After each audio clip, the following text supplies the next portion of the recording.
Hey you guys, Deb here at WeBuyHouses.com and welcome to episode number 40 of the Cash Offer Masterclass. If you've been watching, you know every 10th episode we try to do something special, offer a little training or presentation on some topic, and today is exactly that. Today we're going to talk about how do professional real estate investors find the deals, find these motivated sellers who are willing and want to sell their house quickly at a discount to get cash for some reason. How do we find these motivated sellers? That's the topic of today.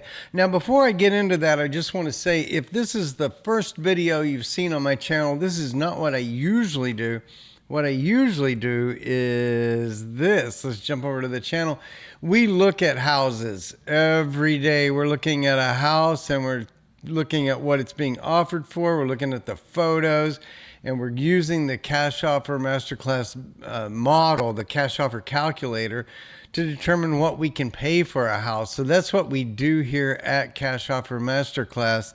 I'm glad that you could join us today. We're building a community of smart and capable real estate professionals that want to, make profitable deals and grow a successful business. That's what we're looking for.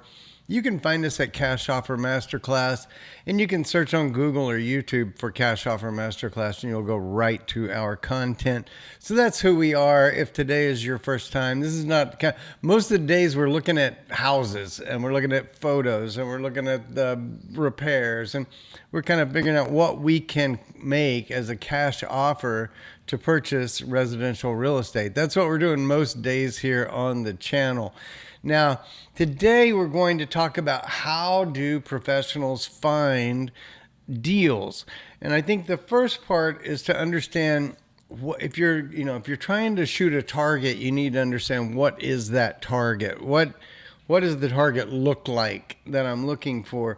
Well, our target in the real estate investing profession is we're looking for a motivated seller. The key is it's not just a seller that wants to sell their house. There's a lot of people that want to sell their house, but they're not really motivated sellers, meaning they're not really in a hurry. They don't really need the money. They're either going to just buy a bigger house or something like that. And that's not really the person we're talking about. We're looking for a motivated seller. And I'm going to give you 8 qualifying questions here in just a moment that you can ask to any seller to determine if they are a motivated seller or not. We're looking for a distressed property. Let's be honest, we're still, even though the real estate market has slowed down, a beautiful house still sells in a reasonable period of time for a reasonable price. So, what we're looking for in this business is distressed properties. They haven't been maintained. They need repairs. They need electrical, plumbing, foundation, HVAC, cosmetic, whatever it might be. They need work. And that's what we're looking for at WeBuyHouses.com and all of us in the real estate investing profession. The third thing is our target, the person that we're trying to reach, is in a hurry. They're trying to sell their house quickly. And so anytime somebody needs to move an asset quickly, they're probably going to be willing to sell it for less, especially if it's in distressed condition, And so that's kind of what we're looking for in the target homeowner that we're searching for. So how do we search for them? Well, I always say there's 2 things going on.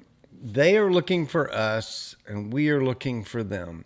Now, the they looking for us is typically Google. They're going to go to Google and they're going to type in some keyword, something that's going to bring them to us, either to some content that we put out there, like a blog post, or to our website, whatever it might be. There are people looking for this solution. And so those people are typically found on Google. And so our 2 strategies for that are SEO and pay-per-click. SEO is kind of building content, websites, and things where people can connect with you based on a topic or something they're trying to learn more about. Or pay-per-click. When they type in a phrase like "sell my house fast" or "we buy houses," we know those are our folks And so we buy those keywords on Google pay-per-click. Now, the world is moving to AI, and I think there's a lot of things going on that are going to even maybe really change Google's business model, because as we go to AI, there's a lot of people now that are talking to Chat GPT instead of Google. And so that, I've had a lot of conversations with Chat GPT about how do I get you to talk about this? Why don't you talk about, that kind of thing. And if you do that, the AI will actually help you to understand what it's looking at on the internet and how it's making decisions about who to talk about and what to say. We do show up quite often in AI, and it's because we had a prominent position in Google search. So, number two, we look for the motivated sellers. And the way we normally do this is through lists and direct mail. Now, lists are really, I'm talking about using a system like Property Radar, which I use, or PropStream, or CoreLogic, some of these services where we can go in and put in a set of criteria and get a list of people to target, and then we can target them, perhaps through obviously through direct mail if we have their address, but also perhaps through phone or text messaging or things like that. The number three ways that a lot of cash buyers find their deals are through, use the right verb, through wholesalers. Now, wholesalers, as you've seen in the videos, if you've been watching them, I get emails from wholesalers, and I look at those emails, and that's what we're kind of evaluating is what is this house, what's the condition, what repairs does it need, what's the ARV, all that kind of stuff. Well, wholesalers, if you think about it, they've done step 1 and 2. They've been out there on Google. They're building websites. They're, trying to manipulate what the AI is doing and all that kind of stuff, because wholesalers are marketing people. They're finding the deals for cash buyers. They're doing step number 2. They're pulling lists. They're sending postcards. They're doing outbound, say, text messaging or emails or things like that, and they're bringing deals in. And wholesalers can be a great source for cash buyers. Now, in a future episode, we're going to talk about the question of, is wholesaling legal where you are? Because I think in a lot of states now, they're coming after wholesalers because they view the business as a brokerage activity. Connecting a buyer and a seller is, sounds like brokerage, but in a lot of states like here in Texas, wholesaling is still legal. And, I think it's still valid. Like, there's a lot of cash buyers that are just simply not good marketing people, right? But they have cash. They want to buy houses. They want to build a rental portfolio. And so, they need some marketing aspect to their business, and they can either hire that and build that, or they could just work with wholesalers that are out there doing that. I think as long as it's legal and everything we're doing is, copacetic, whatever with the current laws and such, the regulations, that, I love wholesalers because wholesalers do the hard work of finding these motivated sellers. That's what they do. That is their business. And guys, they can be, whether you're a wholesaler or if you're a cash buyer and you're working with wholesalers, they can be extremely valuable to what you're trying to accomplish. My fourth point is about brand awareness. Guys, I don't think social media has a lot to offer as far as lead generation. Because what I'm saying is I see a lot of people out there and they're running Facebook ads.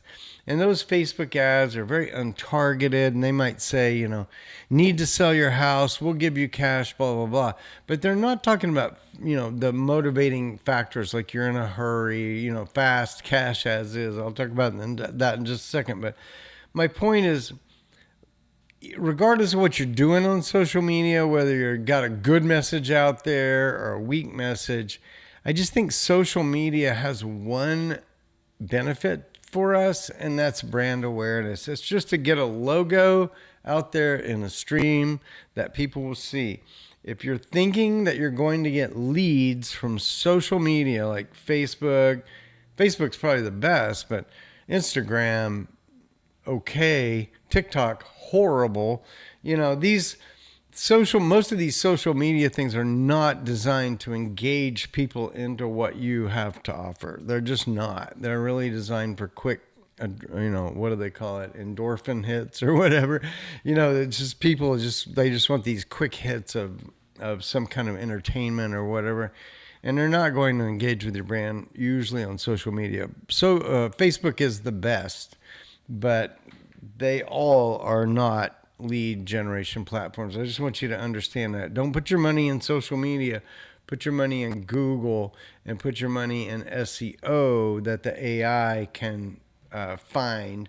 And then my other thought is buy lists of people that are likely to be in the motivated seller situation and send direct mail to those people. And I've got a bunch of direct mail behind me. I won't waste your time with it, but right now I kind of do a lot of direct mail.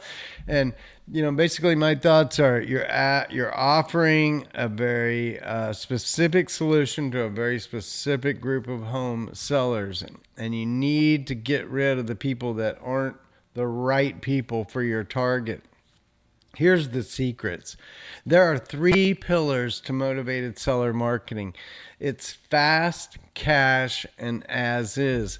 That's what we are offering, a fast transaction. Cash, meaning there's no inspections. We're not going to come in and, you got to do this or that in order for us to fund it or whatever. We have cash. We don't have to go through FHA or whatever type of loans, conventional. We don't have to have inspectors come in, none of that. So, that whole fast cash as is the extremely important part of the offer that we're making. There are those 3 pillars to finding the motivated seller. These are the 3 things that they care about. Now, what I would say is as you build, say, a PPC campaign, or as you're building, say, titles on SEO pages on your website, you need to be including one of those qualifiers in everything you do. In other words, when we go and say Google and we create a pay-per-click campaign, we're going to advertise on the phrase "sell my house fast," not "sell my house," right? There's a lot of people that want to sell their house. Most of them are not motivated sellers with distressed properties that have a quick time frame. Thinking about the last slide, right? We're looking for the person who types in "sell my house fast," "sell my house as is," "sell my house for cash." Now, there's other phrases that are very popular in our business, such as "we buy houses," which is an extremely popular phrase. People are kind of looking for the "we buy houses" guys that put the signs out and all that kind of stuff. That's us, right? And so they're looking for us. But for the most part, I think as you look at your keywords in a pay-per-click campaign, you're trying to incorporate fast or cash or as is with almost every phrase that you advertise on. The second thing, and I'm not going to get into this deep today because we could go way down a rabbit hole, is in Google pay-per-click, we have something called a match type. You could have a broad match or an exact match or something in between. Broad match means I give Google a phrase like "sell my house fast." If it's a broad match, they will match it to "sell my house." You understand? Now, if I put in the match type of exact, like, no, Google, I only want people that are saying "sell my house fast," they can't match it to "sell my house" because I've told it, this needs to be exactly this. Kind of in the middle between broad and exact is the idea of phrase match. And phrase match is better than broad match. My main point that I'll just state here, and we could go into this more if you'd like to on another session. We could go and build a pay-per-click campaign if you guys wanted to. But my point is, broad match will kill your results. Don't give Google broad match type because you'll give it a phrase like "sell my house fast." They'll match it to "sell my house." And in other words, they'll destroy your campaign if you use broad match. You've got to use phrase and exact match as you build these campaigns. The third thing is I just want to say, just remember who we're talking about with the motivated seller here. We want to address their frustrations more than their desires. If we were looking at retail buyers and sellers, we would talk about, oh, you want to sell this house to buy this nicer house. You have a desire to live in whatever, Fort Lauderdale or whatever the thing is. People have desires. We're not looking for people that have desires. We're looking for people that have needs and frustrations, right? They need cash. They're frustrated that they can't sell the house quickly enough. So these are the people on this side of the equation, which is the frustrations and needs side versus the desires and pleasures side, And so definitely a big distinction. I can't tell you guys how important that is, that you understand the distinction between a motivated seller and a seller. And that as you build campaigns, that you design them in a way that they will do the right thing for you and find the right people. Like that broad match thing I was talking about literally will destroy your Google PPC campaign, right? All right, so I think this is the last slide I have. I didn't know how long this would go. I'm excited. I love to talk about this. I'm a marketing guy. It's been doing this business for many, many years in this space, and online and offline and the whole 9 yards. When a homeowner contacts me, like I've sent them a postcard or they've replied to a Google ad or something like that, when a homeowner connects with me, they've called me, they've sent me a web lead, I've called them, and we are now talking. There are 8 qualifying questions that I ask. And I'm telling you guys, when I ask these 8 qualifying questions, depending on the answer, I know exactly what I have as far as whether this is a motivated seller or just someone who's frustrated that their home isn't selling quickly enough. These are the 8 qualifying questions. Won't spend a lot of time on these. I know you guys don't have a lot of time, but let's just kind of hit the high notes. What type of property is it? We want single family. We don't want mobile homes. We don't want anything weird. We want single family homes, right? Freestanding single family homes, 322, 1,500 square feet, that kind of thing, right? That's what we're looking for. So we ask, what type of property is this? Is it a single family home, a mobile manufactured home, condo, townhouse, et cetera, et cetera. Now, obviously in some markets, condos and townhouses sell very well, and they are even a prominent type in some markets, say like a Philadelphia. Down here in Texas, not so much. Number 2, we ask them to describe the condition of the home. 1 being, the horrible and 5 being perfect, or whatever the case may be. I may have that flipped. But the point is, basically we're saying, give us a number between 1 and 3 that describes the home where this, these are the 5 conditions, right? From perfect to horrible, right? Or tear down or rebuild, that kind of thing. And people will give you a number. Usually it's a number like 2 or 3 or 4.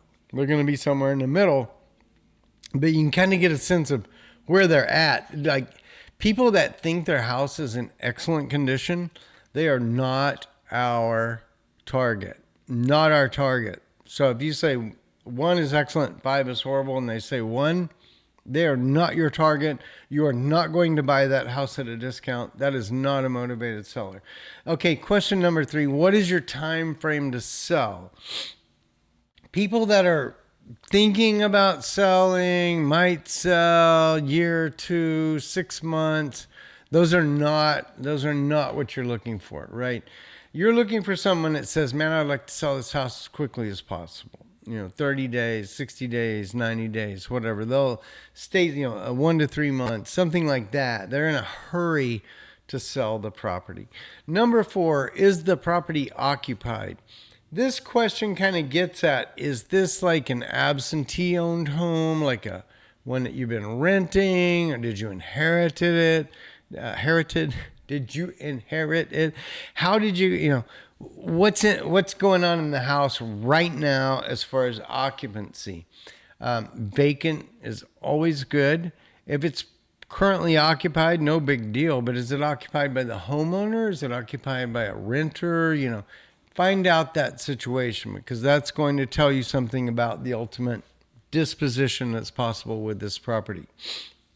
Number 5, are you the owner? This is very important, guys. When we get a lead and it comes in and it hits our system, we immediately hit a data source that tells us who the owner is.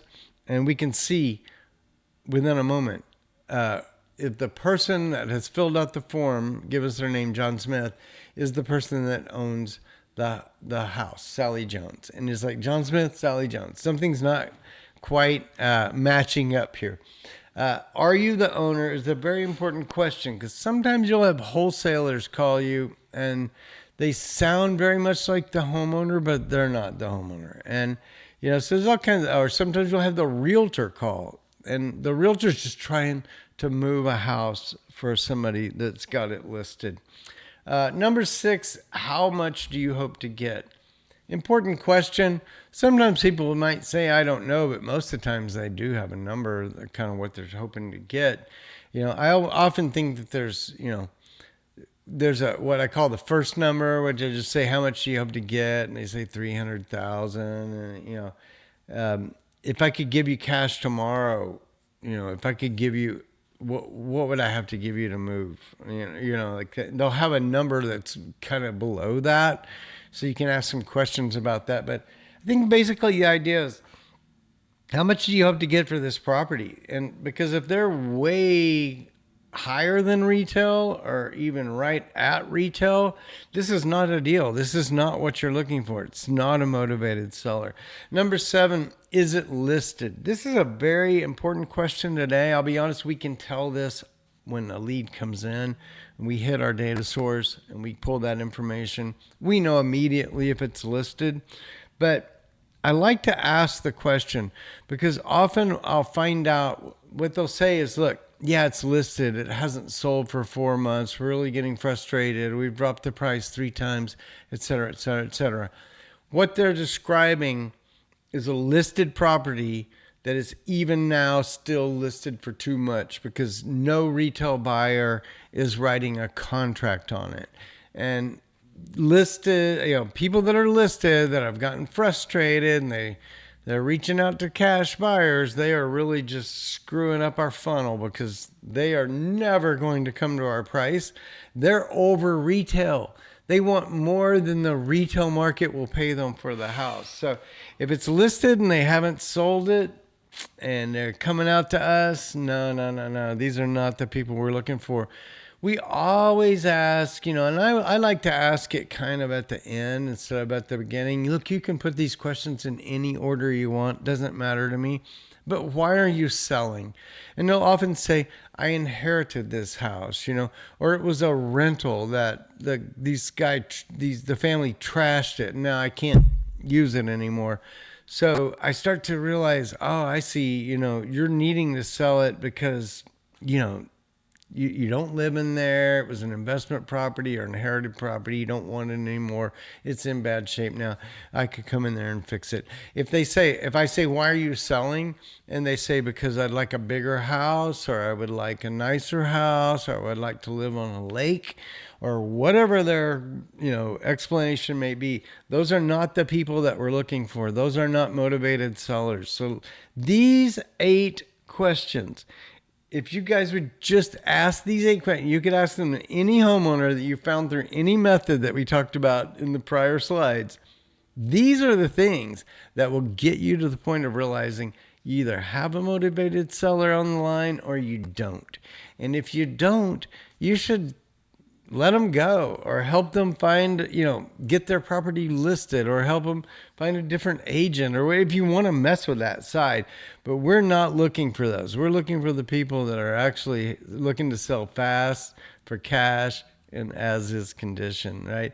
So that was what I have for today. I've got a lot more to talk about on these topics. I've been in this marketing business for many, many years, and specifically in the motivated home seller space. This avatar of the motivated home seller is something you definitely need to understand. They are not like a regular homeowner or home seller. and we need to reach them with certain phrases, certain ideas that they will connect and say, yeah, that's the right solution for me. That's it for me today, guys. I won't go. We were not looking at a house today. I've got a bunch of other episodes. I got 39 and a half other episodes you guys can go look at to look at houses and, whether what we'll pay for them and that kind of thing. Because that's what we're trying to do. One house at a time, one day at a time. We are developing a capability to do real estate investing profitably and to end up growing a business that could not only replace our daily income, but be the most successful business venture we could ever possibly imagine. Guys, I know, and I have helped many, many people to develop multi-million-dollar empires in the residential real estate business. They've done it in the past. You can do it in the future. That's what we're working on together. I hope you've enjoyed our time together. If you have any questions, where's my website? Look, if you go to get the calculator, I'll send you the calculator. I'll absolutely do that. But it's just a contact form. And you can, if you have a question for me, if you have a deal you'd like for me to look at, if you're going through your education, you're trying to make some decisions about what to do next, whatever, reach out to me. And then you can always click on the blue that turns to black button down there and go to the playlist and hang out with us on YouTube. Whoops, sorry. So, guys, that was it for today. I hope you've enjoyed this special episode, number 40 of the Cash Offer Masterclass. I look forward to spending more time with you. I'll see you tomorrow.